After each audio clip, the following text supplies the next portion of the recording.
स्त्री की चाहत क्या है। एक विद्वान को फांसी लगने वाली थी। राजा ने कहा, तुम्हारी जान बख्श दूंगा अगर मेरे एक सवाल का सही उत्तर बता दोगे। विद्वान ने राजा से प्रश्न पूछा, क्या प्रश्न है महाराज। राजा ने कहा, प्रश्न है लेकिन उत्तर खोजना मुश्किल है। यह सुनकर विद्वान बोला, महाराज आप सवाल बताओ, मैं उत्तर का जवाब ढूंढने की कोशिश करूंगा। इस पर राजा ने पूछा कि यह प्रश्न था कि स्त्री आखिर चाहती क्या है। विद्वान ने बहुत सोचा पर उसे इसका उत्तर समझ नहीं आया। इस प्रकार विद्वान ने कहा, महाराज मुझे कुछ मोहलत मिले तो पता करके बता सकता हूँ। राजा ने 1 साल की मोहलत दे दी। विद्वान बहुत घूमा, बहुत लोगों से मिला, पर कहीं से भी कोई संतोषजनक उत्तर नहीं मिला।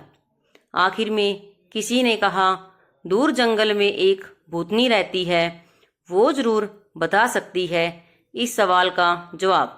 विद्वान उस भूतनी के पास पहुंचा और अपना प्रश्न उसे बताया।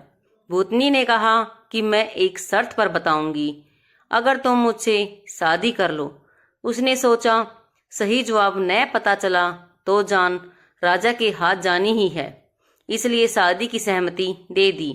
शादी होने के बाद भूतनी ने कहा, क्योंकि तुमने मेरी बात मान ली है तो मैंने तुम्हें खुश करने के लिए फैसला किया है कि 12 घंटे मैं भूतनी और 12 घंटे खूबसूरत परी बन के रहूंगी।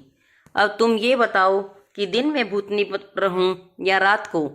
उसने सोचा, यदि वह दिन में भूतनी हुई तो दिन नहीं कटेगा, रात में हुई तो रात नहीं कटेगी। अंत में उस विद्वान व्यक्ति ने कहा, जब तुम्हारा दिल करे परी बन जाना, जब दिल करे भूतनी बन जाना। ये बात सुनकर भूतनी ने प्रसन्न होकर कहा, तुमने मुझे अपनी मर्जी करने की छूट दे दी है तो मैं हमेशा ही परी बन के रहा करूंगी, और यही तुम्हारे प्रश्न का उत्तर है।